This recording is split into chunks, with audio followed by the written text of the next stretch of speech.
तो स्टूडेंट्स आज का जो हमारा सेकंड टॉपिक है तो वर्किंग ऑफ डाउन सेल उसको स्टडी करते हैं। डाउन सेल की वर्किंग के बारे में पहले थोड़ा सा इंट्रोडक्शन दे दूं मैं। इलेक्ट्रोकेमिकल इंडस्ट्रीज़ के बारे में थोड़ा सा इससे रेलिवेंट है इसलिए। Manufacture of sodium metal from fused NaCl, ठीक है, यानी कि पिघले हुए सोडियम क्लोराइड से सोडियम मेटल की जो तैयारी होती है। ये डायग्राम आपके सामने फिगर। तो अब इंडस्ट्रियल स्केल पर होता यह है कि सोडियम मेटल जो है पिघले हुए सोडियम क्लोराइड की डाउन सेल में इलेक्ट्रोलिसिस के ज़रिए तैयार की जाती है, ठीक है। ये यहाँ पर ये इस फिगर की बात कर रहा हूँ।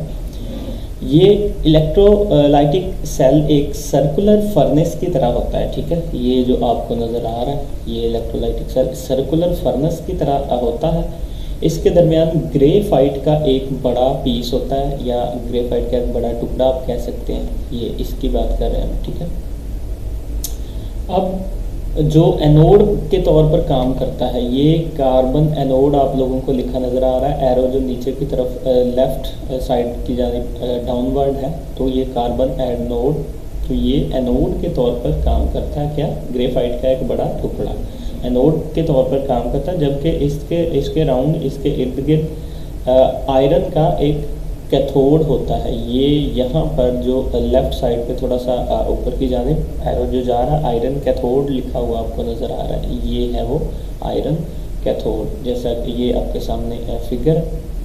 तो इसको थोड़ा फर्दर एक्सप्लेन करते हैं कि यहाँ पर ये देखें NaCl इनलेट का मतलब NaCl हमारे पास क्या है? Sodium chloride. इनलेट का मतलब है उसका एंट्रेंस वे, यानी कि उसका दाखिली रास्ता जहाँ से NaCl जो है वो दाखिल होता है।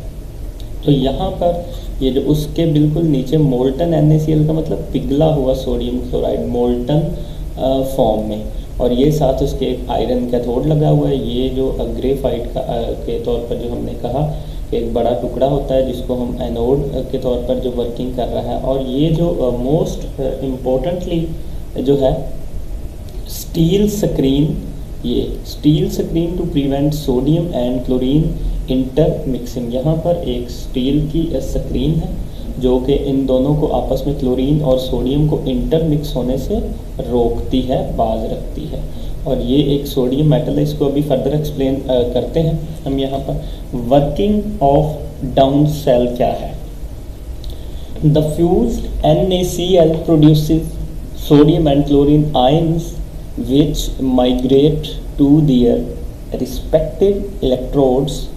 On the passage of electric current, the electrodes are separated by steel gauge to prevent the contact between the products. The chlorine ions are oxidized to give chlorine a gas at the anode. It is collected over the anode within an inverted cone-shaped structure.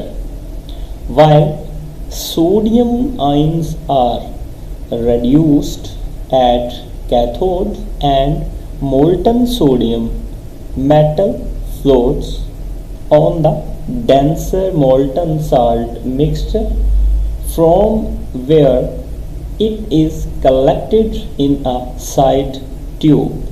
The following reactions takes place during the electrolysis of the molten sodium chloride. Students, ये जो paragraph अभी मैंने read out किया है तो इसका मतलब ये है कि जो मोल्टन सोडियम क्लोराइड है, जो पिघला हुआ सोडियम क्लोराइड है, वो सोडियम आयंस और क्लोरीन के आयंस पैदा करता है।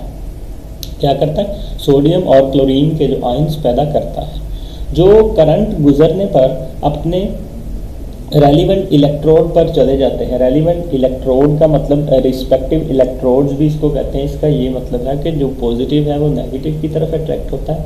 ये एक आपको पता है कि रूल है, जनरल रूल है, ठीक है।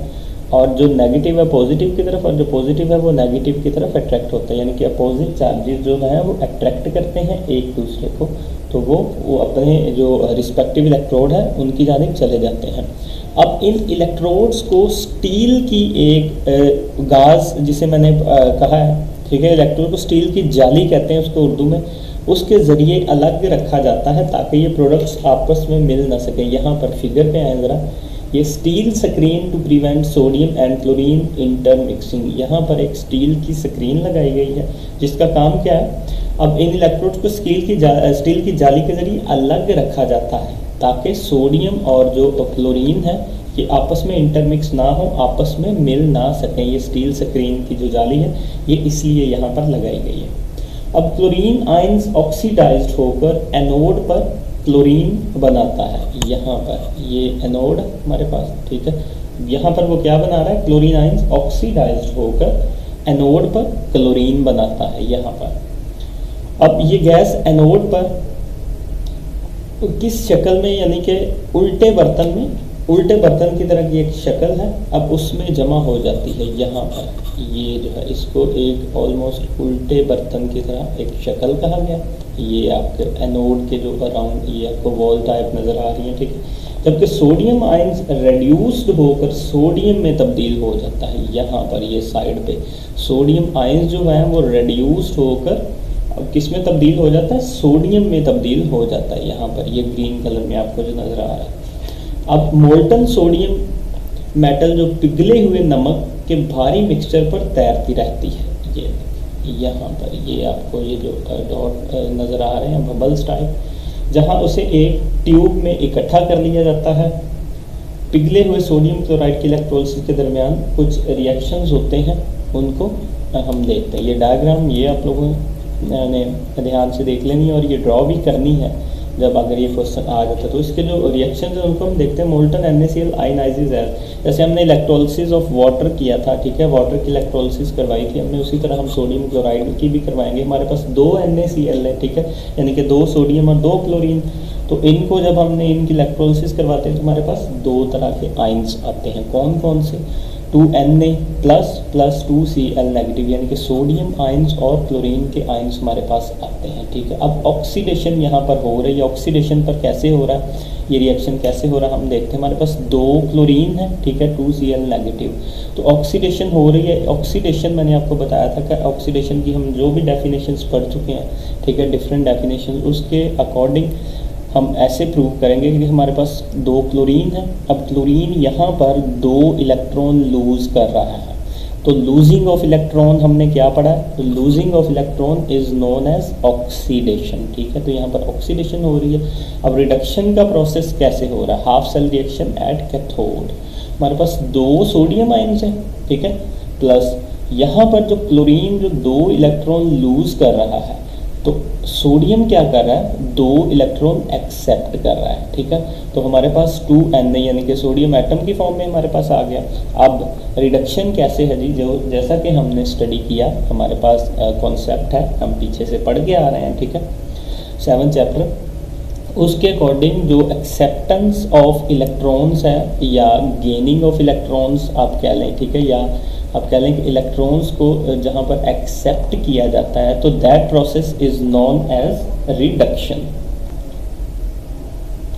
स्टूडेंट्स, ओवरऑल रिएक्शन जो हमारे पास बचता है, ओवरऑल रिएक्शन होता क्या पहले, तो overall reaction is the sum of these 2 half cell reactions. Overall reactions का मतलब है दोनों हाफ सेल रिएक्शन का जो कलेक्टिवली यानी कि उसका जो मजमुआ होता है उसको हम कहते हैं ओवरऑल रिएक्शन। इनको समअप करने के बाद, इनको सिंप्लीफाई करने के बाद, ये जो जितने भी रिएक्शंस हमने पहले किए हैं, तो हमारे पास जो रिएक्शन आता है तो उसको हम कहते हैं ओवरऑल रिएक्शन। अब ओवरऑल रिएक्शन में हमारे पास रिएक्टेंट में क्या है, हमारे पास रिएक्टेंट में NaCl, और कितने NaCl है हमारे पास, 2 NaCl है हमारे पास फ्यूज्ड फॉर्म में, ठीक है, 2 NaCl है हमारे पास।